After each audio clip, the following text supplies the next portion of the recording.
Ingenieros, muy buenas tardes. Vamos a comenzar con nuestra sesión de hoy y vamos a hablar sobre la fuerza que hay en los pistones. Como pueden apreciar, un pistón es un actuador que gracias a la presión, a esta energía de presión, permite obtener un trabajo, es decir, una fuerza a través de una distancia. Sin embargo, resulta de que el día de hoy vamos a ver el comportamiento de las fuerzas y las velocidades en este tipo de dispositivos. Para empezar, como pueden apreciar, como se muestra en la primera ecuación, vamos a tener nosotros, en esta zona de aquí, vamos a tener la primera ecuación que es la fuerza es igual al área por la presión. Para ser precisos, esto es lo que nosotros tenemos, esta ecuación. Si ven las unidades, la presión está en newton entre metro cuadrado y el área está en metro cuadrado. Por lo tanto, ingenieros, las unidades resultantes, como pueden apreciar, van a ser los newtons. Si nosotros multiplicamos el área por la presión, vamos a tener la fuerza. La primera pregunta aquí es, ¿y de qué área estamos hablando? En realidad, estamos hablando de la sección transversal del émbolo del pistón. Dependiendo de la sección transversal del émbolo, va a ser el área. Entre mayor es el émbolo, más grande es el pistón, mayor va a ser el área. La presión también la podemos representar en bares, Inges. Entonces, de esta forma es como nosotros podríamos determinar la presión en un cilindro, pero atención, en un cilindro de simple efecto. Ahorita vamos a ver qué pasa con el cilindro de doble efecto. Sin embargo, ingenieros, déjenme les platico algo, que todos los pistones, al ser actuadores y funcionar de manera mecánica, absolutamente todos tienen pérdidas por fricción. ¿Se acuerdan que lo veíamos en la sesión anterior como este tipo de dispositivos, Inges, tiene sellos que permiten almacenar el aire? Estos sellos justamente se caracterizan porque no dejan pasar el aire. Y qué bueno, sin embargo traen algo contraproducente o algo no deseable. Y es que producen fricción. Todos los elementos en movimiento van a producir fricción. Sin embargo, los sellos son los elementos que más tienden a producir este fenómeno.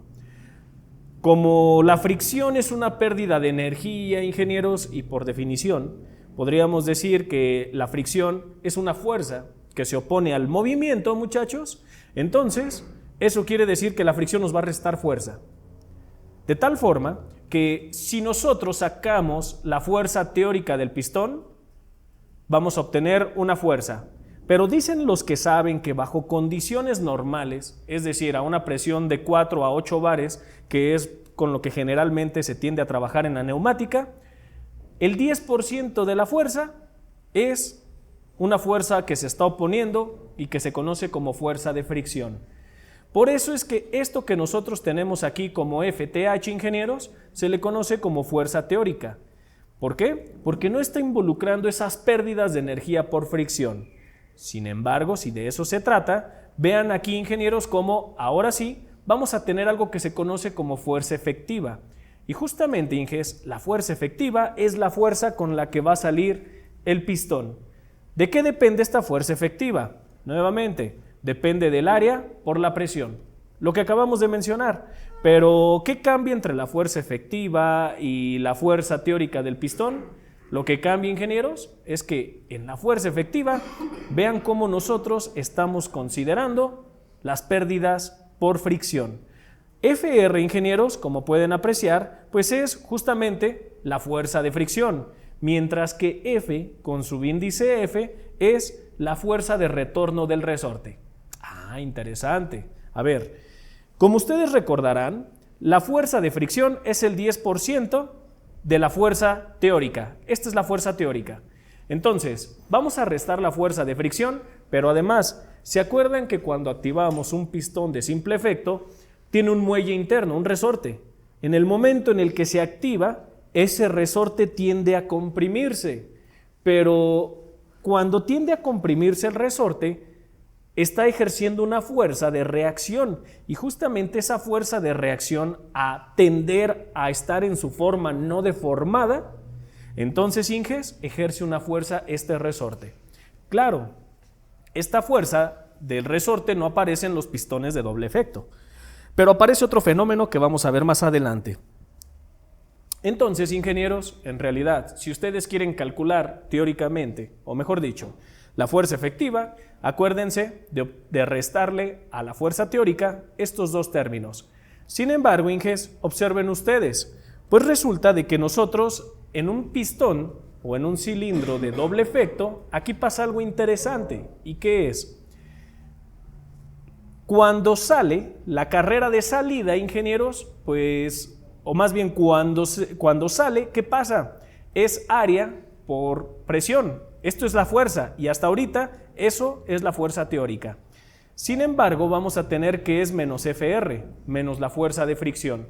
Vean cómo no estamos involucrando FF porque los pistones de doble efecto no tienen muelles. Pero observen en la parte de abajo, la fuerza de retroceso no es la misma que la fuerza con la que sale. Las fuerzas son distintas. ¿Y a qué se debe que son distintas las fuerzas que sale que con la que entra? La diferencia radica en que en la fuerza que sale, se considera toda el área del émbolo, mientras que la fuerza con la que entra, Inges, se considera el área del émbolo menos el área del vástago. ¿Se acuerdan que la cabeza del pistón sale con un tubo que se llama vástago? Pues justamente ese tubo es el que nos está restando área. Por lo tanto, los pistones de doble efecto van a salir con una fuerza mayor que con la que entran. ¿Por qué? Porque el área es menor. Sin embargo, la fuerza de fricción sigue siendo la misma y desde luego que también se le tiene que restar. A continuación, ingenieros, vean cómo se comporta, es un comportamiento lineal, el tema de la presión, el diámetro y la fuerza. ¿Qué podemos apreciar en esta gráfica? Podemos apreciar que la fuerza va a ir aumentando, hacia la derecha va aumentando la fuerza, conforme nosotros vamos aumentando el diámetro del pistón. ¿Y qué tiene esto? Pues claro, tiene mucho que ver porque al aumentar el diámetro vamos a aumentar el área.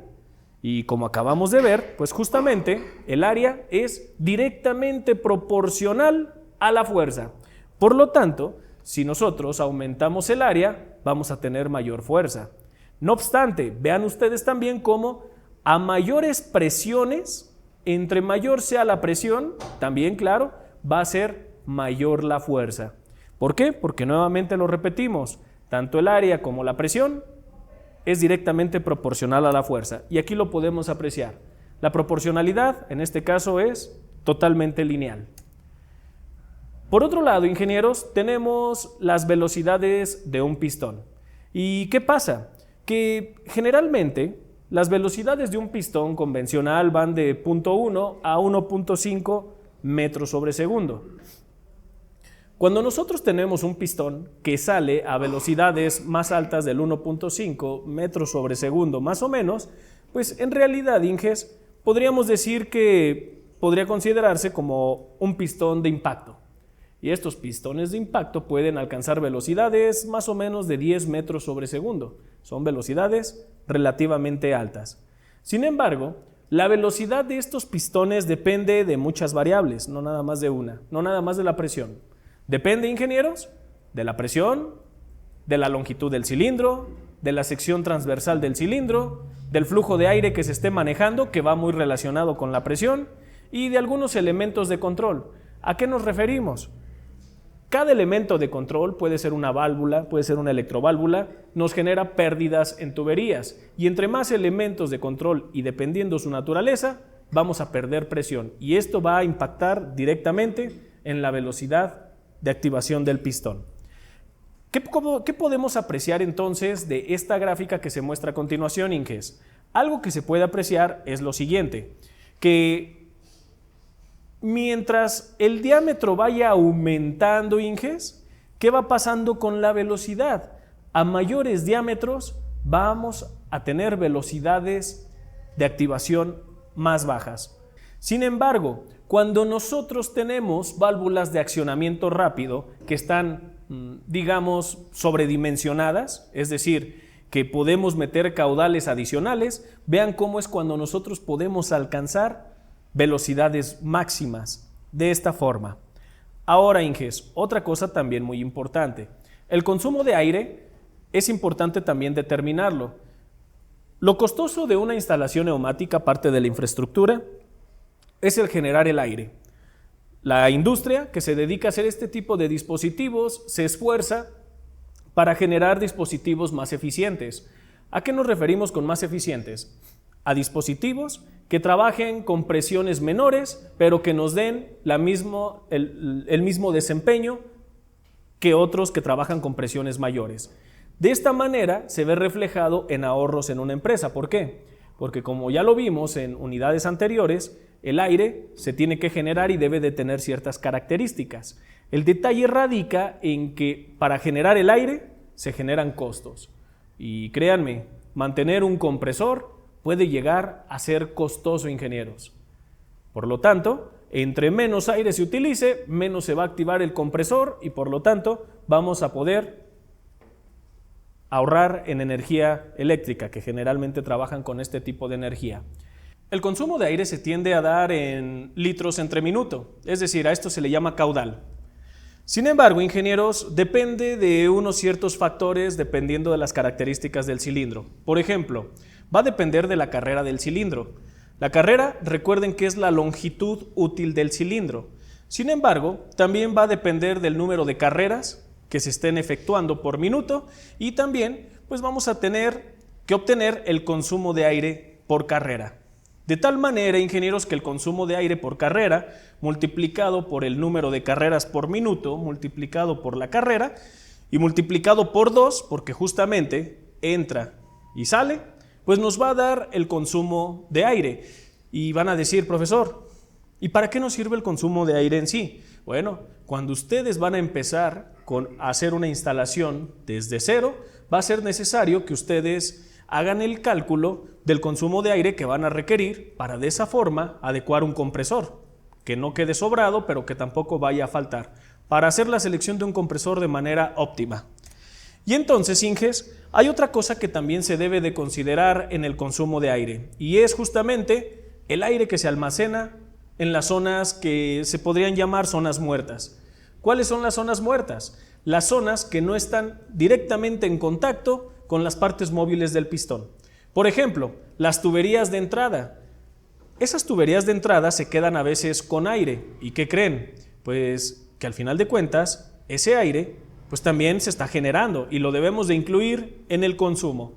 Para que más o menos se den una idea, se tienen aquí algunos datos de los pistones Festo, que son como los que se tienen en el laboratorio. Y más o menos un pistón con un diámetro de 12 milímetros se dice que tiene 1 centímetro cúbico aproximadamente de consumo de aire en la zona muerta.